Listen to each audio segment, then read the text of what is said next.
அது என்னப்பா அது பேரு, பார்ட்டி ஃபண்ட் கட்சி நிதி அப்படின்ற பேர்ல அடிச்ச கொள்ளையெல்லாம் ஒண்ணா இப்போ கவர்மெண்டோட கஜானாவுக்குள்ள கொண்டு சேர்த்துக்கிட்டே இருக்கிறோம்.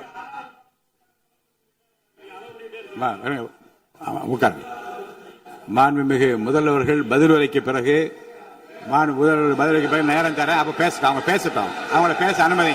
உட்காருங்க உட்காருங்க.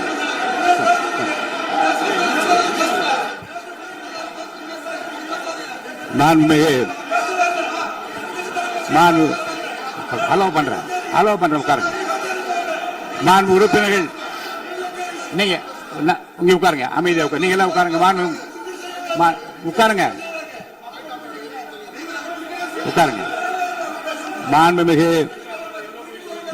நீங்க எல்லாரும் உட்காருங்க. அமைதியா உட்காருங்க. இருங்க, உட்காருங்க. அப்புறம் நீங்க என்ன உட்காருங்க, நான் கொடுப்பேன், உட்காருங்க. நான் பாயிண்ட் ஆஃப் வர கொடுங்க, நான் கொடுக்குறேன். உட்காருங்க.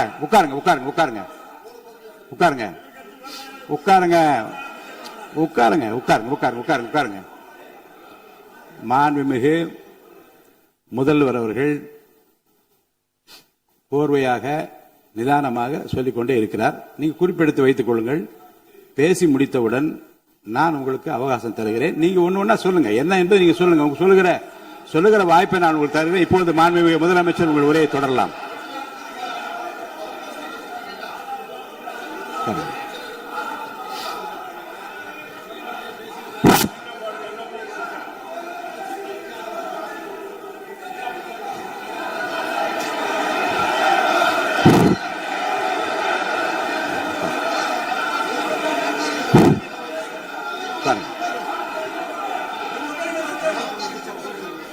நான் எழுந்த பிறகு உட்கார்றதான் முறை. உட்காருங்க, எல்லாரும் உட்காருங்க. தேசிய உட்கார், நான் அலோவ் பண்றேன். உட்காருங்க, அமைதியா உட்காருங்க. நான் அலோவ் பண்றேன், அமைதியா உட்காருங்க. அங்க இருந்து குரல் கொடுக்காதீங்க, உட்காருங்க.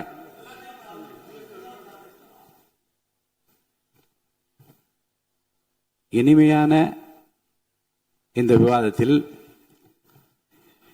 இதுவரை குறுக்கீடுகள் இல்லாமல்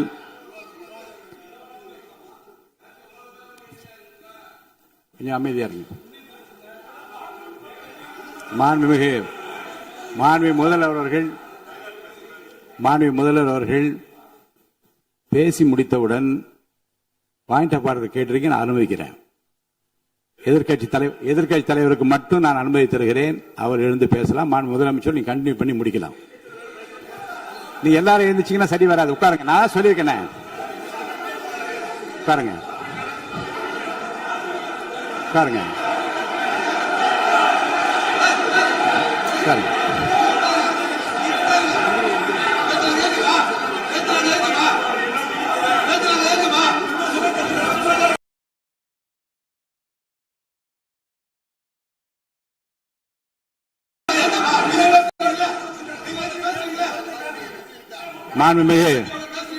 மாண்பு உறுப்பினர் அமைதி காக்க வேண்டும். நேற்று எதிர்க்கட்சி தலைவர் பேசுகிற போதும் அவர் பேசுகிற எல்லாவற்றுக்கும் நான் அனுமதி அளித்தேன்.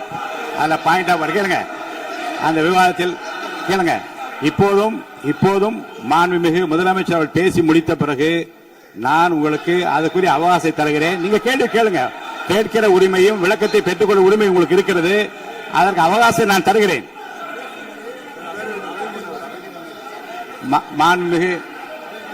மாண்புமிகு உறுப்பினர் அமருங்க. நான் என் தீர்ப்பை சொல்லுகிறேன். மாண்புமிகு முதலமைச்சர் அவர்கள் பேசி முடித்தவுடன் எதிர்க்கட்சி தலைவருக்கு அந்த வாய்ப்பை நான் தருகிறேன். நிச்சயமா அந்த கேள்வி கேட்கலாம். உட்காருங்க எல்லாரும். முன்னவர் பேசுங்க. மாண்பு பேரவைத் தலைவர் அவர்களே, இன்று இவர்கள் முயற்சி செய்வது அவர் ஆளுங்கட்சியாக இருக்கின்ற போது இருங்க, நான் சொல்லிடுறேன் பிளீஸ். ஒரே நிமிஷம் நான் சொல்லிடுறேன் பிளீஸ். ஆளும் கட்சியாக இருக்கின்ற போது நீங்கள் சொன்ன ஒரே வார்த்தை, நாங்கள் பேசி முடித்ததற்கு பிறகு குறிப்பிடுத்துவிட்டு நீங்கள் எந்த கேள்வி வேண்டுமானாலும் கேட்கலாம் என்று ஒரு முறையை நீங்கள் பின்பற்றினீர்கள். அதே முறையை இப்போது பின்பற்ற வேண்டும் என்று கேட்டுக்கொள்கிறேன். பள்ளிக்கல்வித்துறை அமைச்சர், மாண்புமிகு பேரவைத் தலைவர் அவர்களே, நேற்றைய தினம் கூட எதிர்க்கட்சி தலைவர் சொன்னதை முழுமையாக கேட்டு இறுதியில் ஒரு வாய்ப்பு தந்தீங்க. அதுவும் இல்லாம இந்த நேரத்தில் நேரலையில் நீங்களும் பாக்குறீங்க. அங்கிருந்து ஏ ஒருமையில் விழித்து இந்த பக்கம் இருக்க உறுப்பினர்களை பார்த்து ஏ அப்படின்னு ஒருமையில் விழிப்பதை உங்கள் மூலமாக கண்டிக்கிறேன். அந்த வார்த்தையை அவை குறிப்பிலிருந்து நீக்கணும். கண்ணியம் காத்து முதல்வர் முழுமையாக பேசுவதை காத்து கண்ணியம் காத்து இந்த சபைக்கு ஒரு மரபு இருக்கிறது, அதை மூத்த உறுப்பினர்கள் பின்பற்றபடி உங்கள் மூலமாக கேட்டுக்கொள்கிறேன். மாண்புமிகு முதலமைச்சர் அவர்கள் உரையை தொடரலாம். நான் தரேன். நான் உறுதியாக மாண்புமிகு முதலமைச்சர் அவர்கள் பேசி முடித்தவுடன் எதிர்க்கட்சி தலைவருக்கு அந்த வாய்ப்பு தரப்படும் என்பதை உறுதியாக சொல்லிவிட்டேன். இடையிலே குறுக்கீடு செய்யாமல் அந்த பேச்சு முழுமையாக பேசி முடிக்க நீங்கள் அனுமதி வழங்க வேண்டும் என்று கேட்டுக்கொள்கிறேன். அமைதியா உட்காருங்க, அவங்க பேசி முடிக்கட்டும், நீங்க கேளுங்க. நான் என்ன சொல்றேன், கேட்கிற உரிமையும் விளக்கத்தை கேட்டு பெற உரிமையும் உங்களுக்கு இருக்கிறது. ஆனா இடையிலே குறுக்கீடு செய்யாமல் அதை முடிக்கும்படி நான் கேட்டுக்கொள்கிறேன். மாண்புமிகு முதலமைச்சர் அவர்கள் தொடர்ந்து நீங்க பேசலாம்.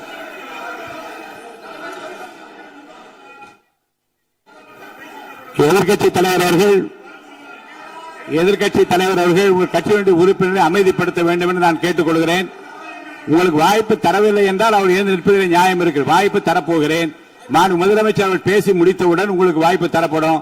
அது வரைக்கும் உங்களுடைய உறுப்பினரை அமைதி காக்க நீங்கள் தான் பார்த்துக் கொள்ள வேண்டும். மாண்புமிகு அவை முன்னவர். மாண்புமிகு பேரவைத் தலைவர் அவர்களே, அவர் அப்போது சொன்னது வேறு, இப்போது நடந்து கொள்கிற முறைகள் வேறாக இருக்கிறது. அன்றைக்கு அவர் சொல்லுகிற போது அமைச்சர் அத்தனை பேரும் பேசி முடித்ததற்கு பிறகு உங்களுடைய கருத்துக்கள் யாராவது மறுபடியும் தெரிவிக்கலாம். இப்போது பின்பற்றினால் நன்றாக இருக்கும். நீங்கள் அதற்காகத்தான் சொன்னீர்கள். முதலமைச்சர் பேசியதற்கு பிறகு எதிர்க்கட்சி தலைவர் அவர்கள் பேசுவதற்கு வாய்ப்பளிக்கிறோம் என்று சொல்லியிருக்கிறார்கள். ஆகவேதான் அந்த வாய்ப்பை நீங்கள் இல்ல அது பதில் சொல்லணும்னு கேட்டிருக்காங்க. பதில் சொல்லணும் சொல்லியிருக்காங்க. பதில் சொல்லினா தங்க பிரச்சனை இல்ல. அப்படி இல்ல. ஆகவே இல்ல நேற்றைய தினம் நீங்கள் அப்படி பேசிக் கொண்டது ஆறாவது இல்ல. நேற்றைய தினம் நீங்கள் பேசுகிற போது ஆறாவது குறுக்கிட்டார்களா? நீங்கள் பேசுகிற போது யாருமே குறுக்கிடவில்லை. நீங்க எவ்வளவு பேசினீர்கள், எவ்வளவு வார்த்தைகள் பேசினீர்கள் என்பதெல்லாம் எங்களுக்கு தெரியும். யாருமே அதில் குறுக்கிடவில்லை. இது முதலமைச்சர், எங்கள் முதலமைச்சர் எதிர்க்கட்சி தலைவர் பேசுகிற போது யாரும் குறுக்கிட வேண்டாம் என்று சொன்னார்கள். அதை நாங்கள் பின்பற்றினோம். ஆனால் இன்றைக்கு நீங்கள் பின்பற்றவில்லை என்பதால் வேதனையாக இருக்கிறார். முன்னவர் நேற்று எதிர்க்கட்சி தலைவர்கள் பேசுகிற போது அடுக்கடுக்காக குற்றச்சாட்டுல வைத்தார். இப்போ அதற்குரிய மாண்புமிகு பொதுப்பணித்துறை அமைச்சர் கூட காலையில் அலுவலகத்தை சந்தித்து அவர்கள் சாட்டிய குற்றச்சாட்டுகளுக்கெல்லாம் ஆதாரங்களை எல்லாம் நான் கொண்டு வந்திருக்கிறேன் என்று சொன்னேன். நான் நேற்று அந்த விஷயம் நேற்றோடு முடிந்து விட்டது. ஆதாரங்களை கொடுங்கள். தக்க நேரத்தில் இதை பற்றி சொல்ல வேண்டிய நேர்ந்தால் நான் இதெல்லாம் ஆய்வு செய்து உரிய நேரத்தில் அவை குறிப்பிட்டு ஏற்றுவதற்கு முன்பாக அவரிடம் காட்டி அதற்கு பிறகு அதை பற்றி முடிவெடுக்கும் என்று நான் சொன்னேன். இப்போதும் சொல்லுகிறேன், மாண்புமிகு முதலமைச்சர் அவர்கள் பேசிக் கொண்டிருக்கிறார். பேசி முடிக்கட்டும். எதிர்க்கட்சி தலைவருக்கு உறுதியாக நான் வாய்ப்பு தருவேன். அவர் கேள்விகளை முன்வைக்கலாம், விளக்கங்களை பெறலாம். இப்போதைக்கு பேரவைத் தலைவர் என்ற முறையில் என்னுடைய முடிவு இதுதான். அவையில் இருக்கக்கூடிய உறுப்பினர்கள் அமரும்படி நான் கேட்டுக்கொள்கிறேன். நான் முதலமைச்சர் அவர்கள் பேச வேண்டிய போ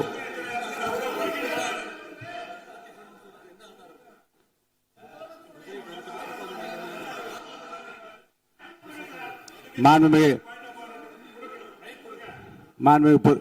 இருங்க. அதை முன்னவர் பேரவைத் தலைவர் அவர்களே, நேற்றைய தினம் நீங்கள் முழுமையாக பேசினீர்கள். உங்கள் பேச்சுக்கள் எப்படி இருந்தது என்பதும் நாடறியும். இருந்தாலும் கூட நாங்கள் அமைதியாக இருந்தோம். இல்ல நீங்க இருங்க. ஒவ்வொரு வார்த்தைக்கு இருங்க. நீங்க மின்வெட்டையில நீங்க சொன்னீங்க.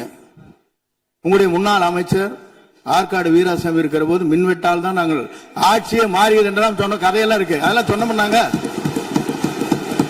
நாங்களே அமைதியா இருந்தோம். அதுக்கு அங்கே தயவு செய்து எதிர்க்கட்சி தலைவருக்கு வாய்ப்பளிக்கிறார்கள்.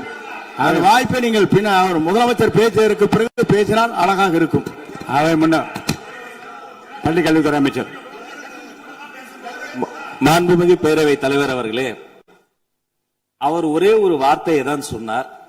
பார்ட்டி ஃபண்ட் என்ற வார்த்தையை கேட்டு எதிர்க்கட்சி நண்பர்கள் கோபப்படுகிறார்கள். ஆனால் அதன் மீது உங்களுக்கு பாயிண்ட் ஆஃப் ஆர்டர் தருவதாகவும் நீங்கள் சட்டப்பேரவைத் தலைவர் சொல்கிறீர்கள். நேற்றைய தினம் இதே போல வெற்றி தலைவர் அவர்களினுடைய வழிகாட்டில் வளர்ந்த நாங்கள் சகிப்புத்தன்மையோடு அவர்கள் பல வார்த்தைகள் சொன்னார்கள். புதிதாக சோஃபா மாடல் என்றார்கள், குதிரை பேரம் என்றார்கள், எத்தனையோ வார்த்தைகள் சொன்னபோது சகிப்புத்தன்மையோடு அதை கேட்டு பொறுமையாக இருந்தோம். இவர்கள் குதிரை பேரம் எல்லாம் அவைக்குள் நீக்கப்பட்டு விட்டது. சரி, சோஃபா மாடல் என்று சொன்னார்கள். ஆதாரம் கேட்டு இப்படி எழுந்து நாங்கள் கொந்தளிக்காமல் ஒரு சட்டமன்றத்தில் ஒரு உறுப்பினர் எப்படி நடந்து கொள்ள வேண்டும் என்பதற்கு எடுத்துக்காட்டாக தமிழக வெற்றி கழகத்தின் உறுப்பினர்கள் நடந்து கொண்டார்கள். இப்போது மதிப்பிற்குரிய எதிர்க்கட்சி தலைவர் அவர்களே, உங்கள் ஊடாக நான் கேட்பது என்னவென்றால், அவர்களினுடைய கட்சி உறுப்பினர்களை அவர் அமைதிப்படுத்தி முதல்வர் அவர்கள் உரையை முழுமையாக கேட்டு சகிப்புத்தன்மைக்கு சட்டமன்றத்தில் இந்த பக்கம் மட்டுமல்ல அந்த பக்கமும் எடுத்துக்காட்டாக இருப்பதற்கு அவர் வழிவகை செய்ய வேண்டும் என்று உங்கள் மூலமாக கேட்டுக்கொள்கிறேன். பொதுப்பணித்துறை அமைச்சர்.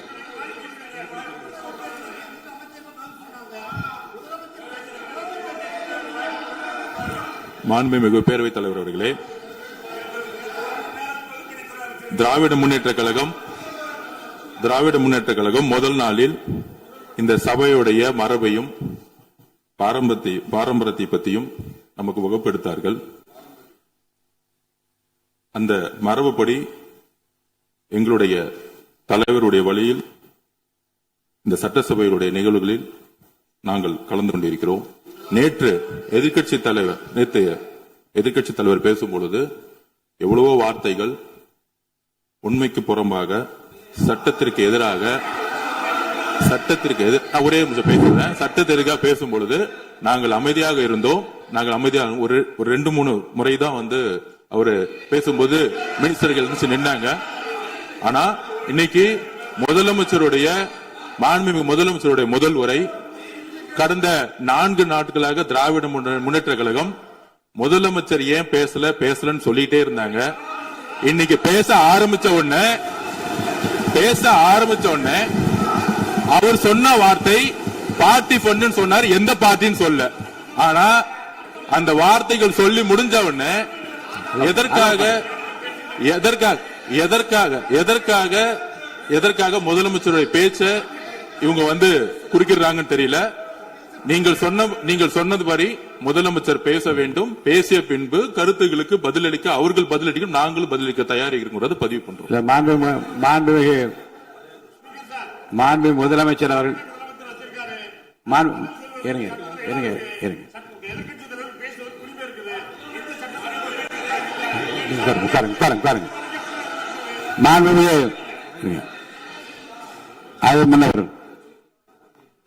மரபு இருக்கிறது, எப்போது வேணும் பாயிண்ட் ஆஃப் ஆர்டர் இருக்கலாம். இருந்தாலும் கூட நீங்க அந்த மரபை நீங்க கடைபிடித்தீங்களா உங்க ஆட்சியில? நீங்க முன்னவர் முன்பு எப்படி நடந்தால் என்பதை பற்றியோ, முன்பு நடந்த நிகழ்வுகள் பற்றியோ நீங்கள் சொல்லி மீண்டும் இந்த அவையினுடைய மாண்பை குறைக்க வேண்டாம் என்று நான் கேட்டுக்கொள்வது வேண்டாம். இப்போது உள்ள பிரச்சனை, மாண்பு முதலமைச்சர் அவர்கள் தன்னுடைய பேச்சை உறுதி செய்து முடிக்க வேண்டும். அவர் முடித்த பிறகு எதிர்க்கட்சி தலைவருக்கு நான் நிச்சயமாக வாய்ப்பு தருவேன். அவர் கேள்வி கணக்குகளை தொடுக்கலாம், சந்தேகங்களை கேட்கலாம். விளக்கம் தருவதற்கு மாண்பு முதலமைச்சர் அவர்கள் தயாராக இருக்கின்றார். அமைதியாக அமரும்படி நான் கேட்டுக்கொள்கிறேன். இப்ப நான் அனுமதிக்க முடியாது. மாண்பு முதலமைச்சர் உரையை தொடரலாம்.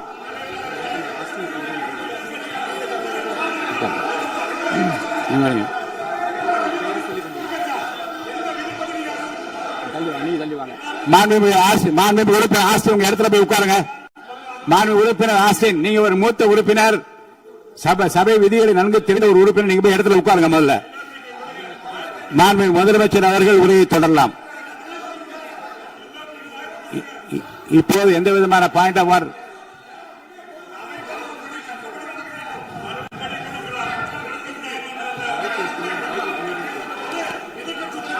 நான் வாய்ப்பு இல்லை என்று சொன்னால் நீ எழுந்து நிற்பதிலே நியாயம் இருக்கிறது. உட்காருங்க. வாய்ப்பு உறுதியாக எதிர்க்கட்சி தலைவருக்கு பாயிண்ட் ஆஃப் ஆர்டர் மட்டுமல்ல, உட்கார்ந்து அவர் பேசிய பேச்சுக்களை என்ன இருங்க, என்ன உங்களுக்கு சந்தேகம் இருக்கிறதோ, வினாக்கள் இருக்கிறதோ அதை நீங்க கேட்கலாம். அவர் பதில் சொல்வதற்கு தயாராக இருக்கிறார். பேசி முடிக்கின்ற வரை அமைதி காக்கும்படி உங்களை நான் கேட்டுக்கொள்கிறேன். மாண்புமிகு எதிர்க்கட்சி தலைவர் முழு ஒத்துழைப்பை நீங்கள் தர வேண்டும் என்று நான் எதிர்பார்க்கிறேன்.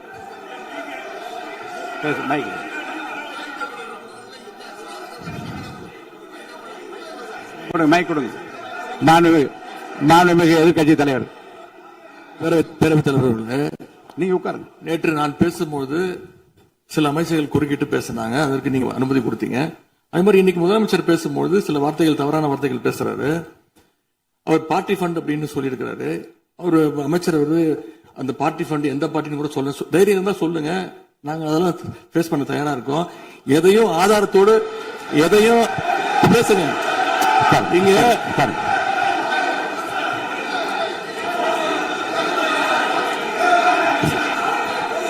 அது மாதிரி பேரவைத் தலைவர் அவர்களே, நேற்று நான் பேசி முடிஞ்சோடனே நீங்க அவை முடிஞ்சிருச்சுன்னு சொல்லிட்டீங்க. நாங்கெல்லாம் வீட்டுக்கு போயிட்டோம். வீட்டுக்கு போய் டிவி போட்டு பார்த்தா அங்க இன்னொரு அமைச்சர் இன்னும் பதில் சொல்லிட்டே இருந்திருக்கிறாரு. அதற்கெல்லாம் நாங்க இப்ப என்ன பதில் இது, என்ன மரபு இது? நீங்க இப்ப பேசிக்கிட்டே இருப்பீங்களா? நாங்க அதை பார்த்துக்கிட்டே இருக்கணுமா? அதே மாதிரி இன்னைக்கு முதலமைச்சர் அவர்கள் பேசும்போது நாங்களும் அமைதியா கேட்டுட்டு தான் இருந்தோம். ஆனா சில கருத்துக்கள் அவர் பேசும்போது அதை நாங்க அனுமதிக்க முடியாது. ஆதாரத்தோடு ஏதாவது பேசணும்னா, குற்றச்சாட்டுகள் சொல்லும் போது ஆதாரத்தோடு சொன்னீங்கன்னா அதை நாங்க ப்ரூவ் பண்றதுக்கு தயாராக இருக்கு. மாண்புமிகு உறுப்பினர் அவர்கள் இருங்க. நேற்று மாண்புமிகு எதிர்க்கட்சி தலைவர்கள் பேசியதும், மாண்புமிகு பொதுப்பணித் தலைவர்கள் பேசியதும் ஆதாரம் இல்லாமல் பேசக்கூடாது என்று நான் சொன்னேன். ஆய்வு செய்து நீக்கப்பட வேண்டியது நீக்கும் என்று சொன்னேன். இப்போது மாண்புமிகு முதல்வர் அவர்கள் பேசி முடிக்கட்டும்.